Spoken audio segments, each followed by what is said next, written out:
folks, howdy. Yes, sir. When you hear that eastbound and down, you know something's coming on, going on, moving places. Sean Brock here with you. Please subscribe if you haven't done so. I'd certainly appreciate it. And if you don't, well, whatever. It don't matter to me. We have one. You got to tell a joke, don't you? We have one right here. This will be, I think, probably go down in history as the oldest guitar on the channel. Simply because I have no interest in anything prior to this point in terms of some of the smaller bodies, and I don't know that we'll ever see one of the 12 frets come through here, but this one right here is a 1935 C.F. Martin and Company D-28, 1935. I'll say that one more time for you. So she's been around for a few minutes at least, and this one is under the ownership of Dale Owen. So you've seen his inventory grow, and a lot of custom builders, a lot of Martin custom shop, authentics, and this, that, and the other. And then he creeped his way into the 60s, and then the 50s, and the 40s. Now he's back in the 30s. 1935, they would call this the Holy Grail. 14 fret, it don't get much better. And we'll run her through her paces and do our usual routine on this 1935 Martin D-28.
Check out the old bass there.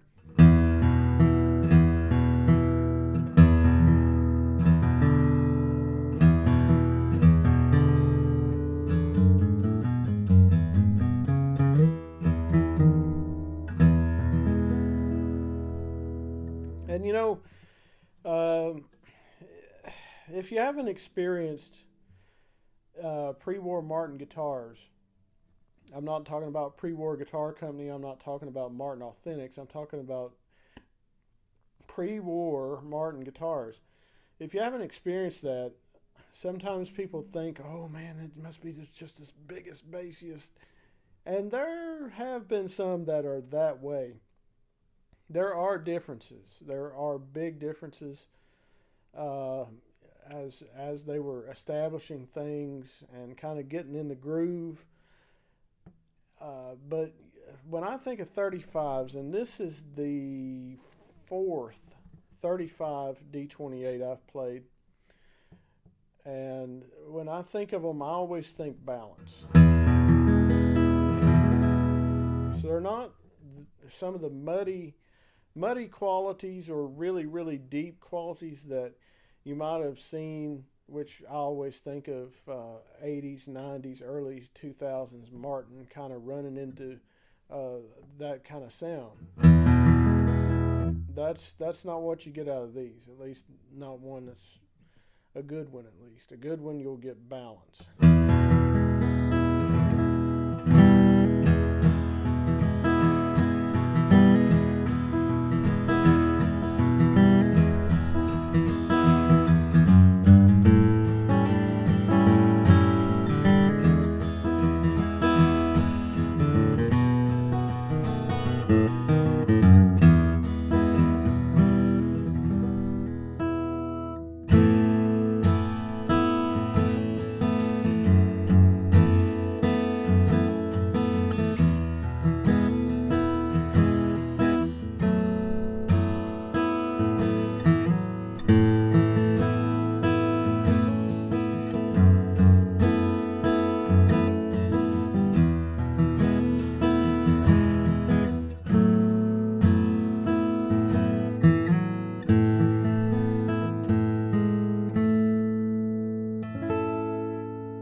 And that balance is everywhere.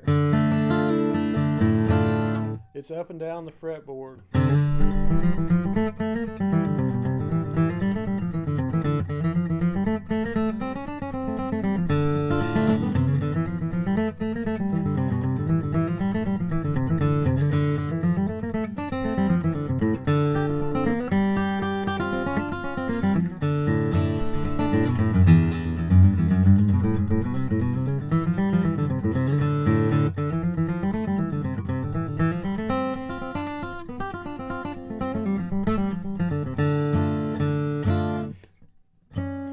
Let's take that as an example. Let's just go play her down an octave.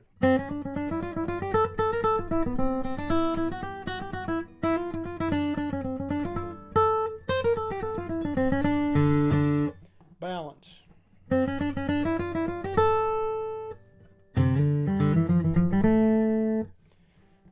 So,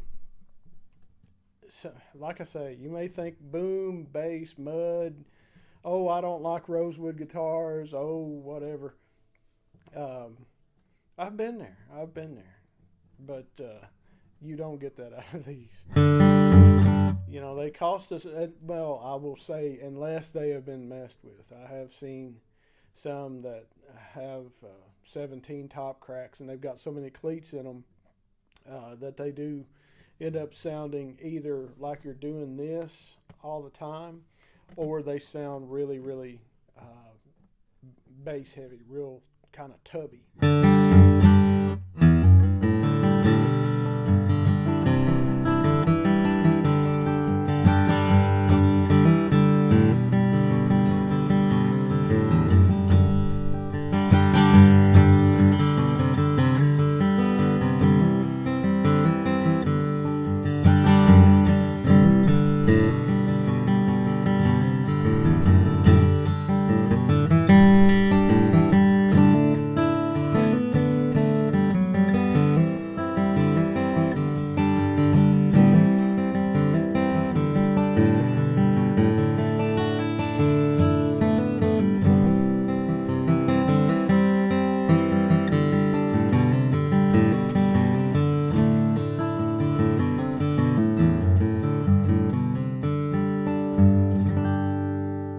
Clean, a very clean sound, crisp. But the trebles still sing out, you know, have a sweetness to them that you don't necessarily think of.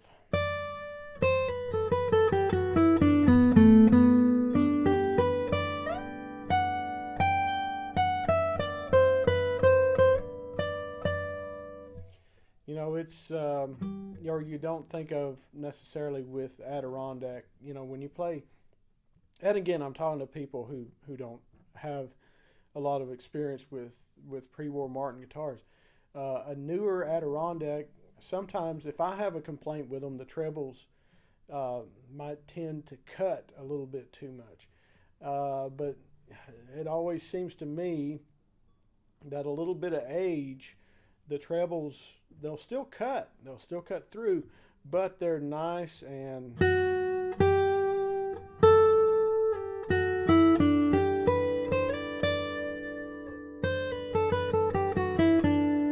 nice and round. And I know I've heard others comment on that, so I know I'm not alone. There's probably an expert that will contradict me, but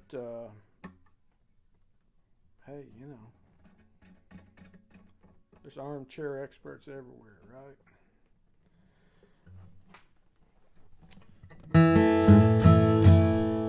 So in the key of A, this thing, you get out the capo, man, it starts singing Tom Petty, it don't back down. So let's take a listen to her here.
got the bass response.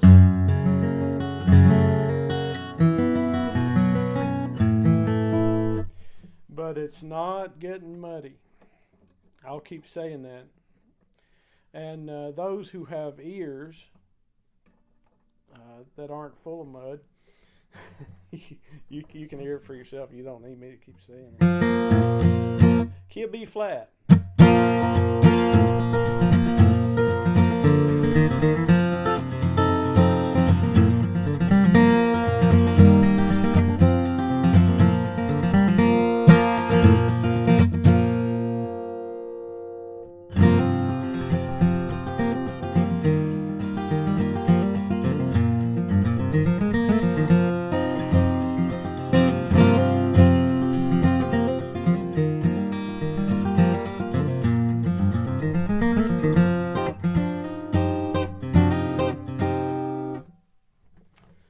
Does it have it? I'll ask you a question while I move the capo. Slide her on up to B for you.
Ain't that sweet?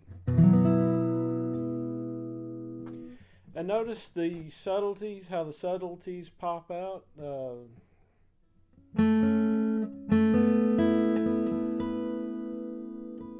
Just the slightest uptick there.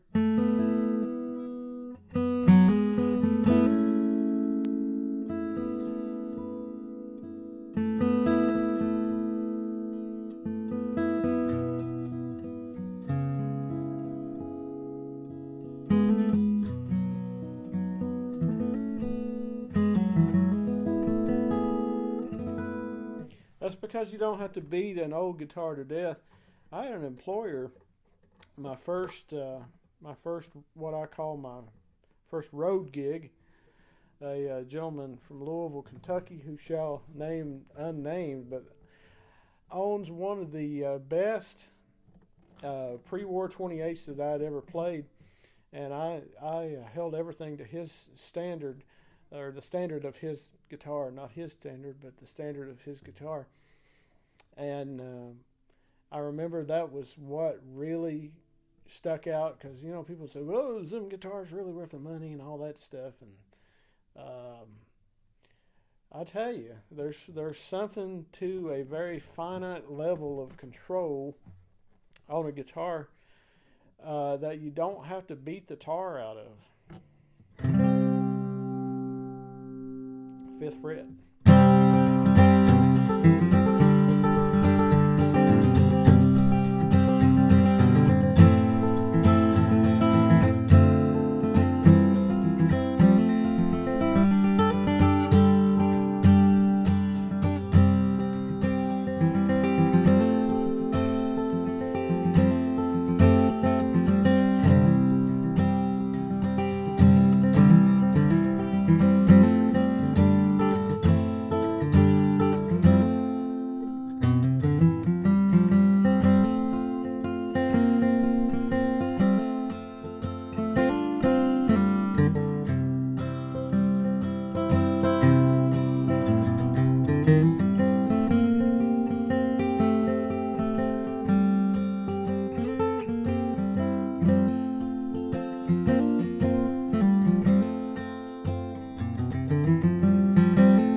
This is always the interval where we check the colors.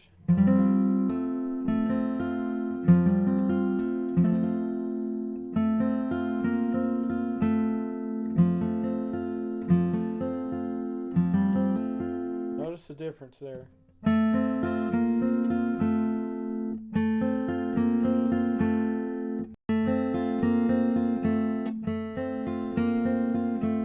Dramatic change from just, what, quarter of an inch, less than?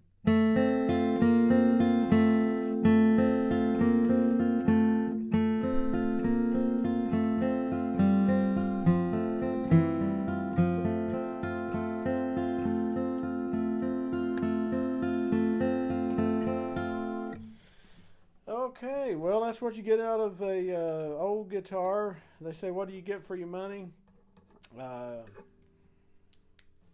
That'd be part of it. All right, well, obviously, forward shifted. Adirondack spruce is what this should be, right? Adirondack red spruce, and there's been, so here's what I know.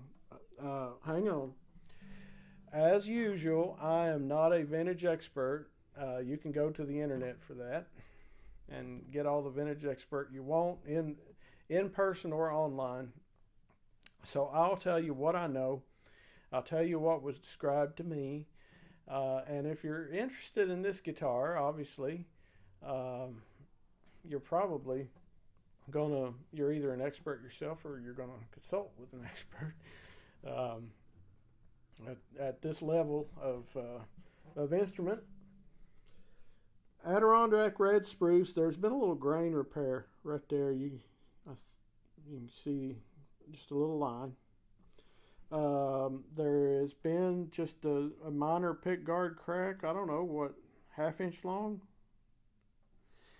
There, I didn't go through. The bridge was replaced around about 2000 by a luthier that you would want to do the job. I'll just say that he's one of the foremost when there's talk of Martin authorities on Martin guitars.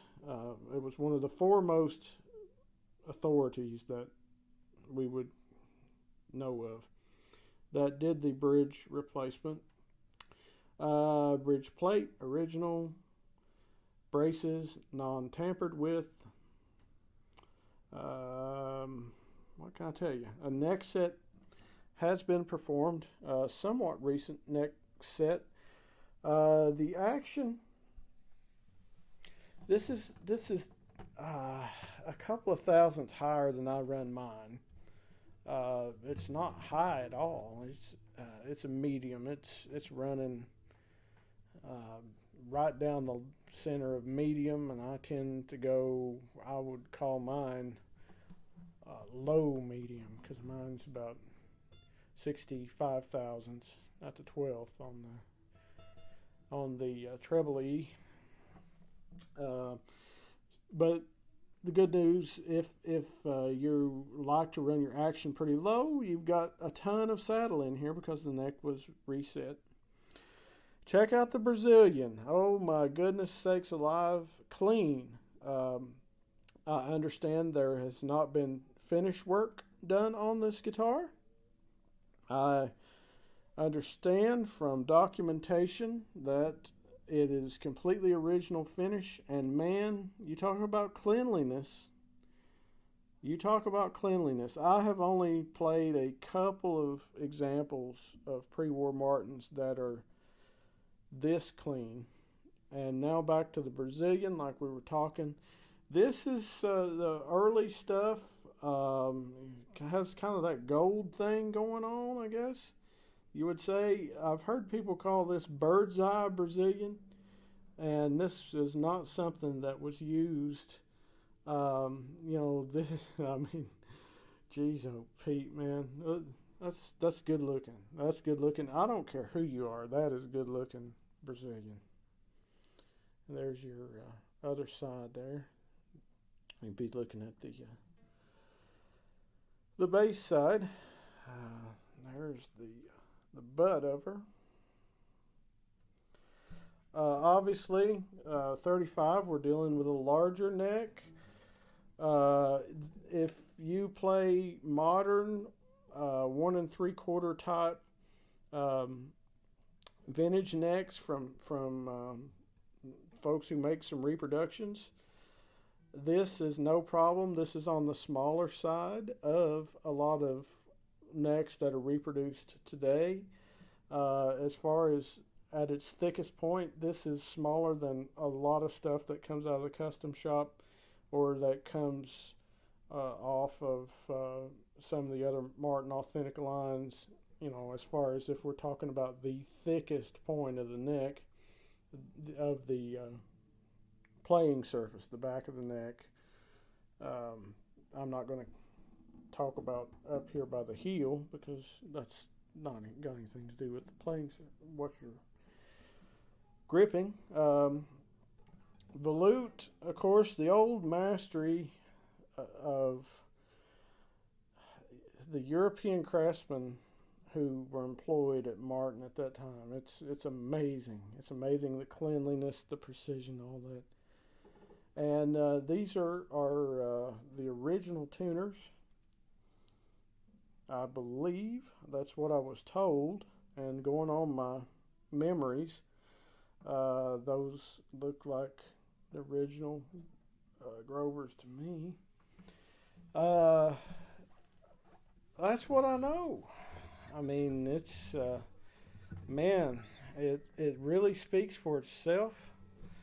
I just want to hold that back up one more time just so I can say I did. Another look at the top.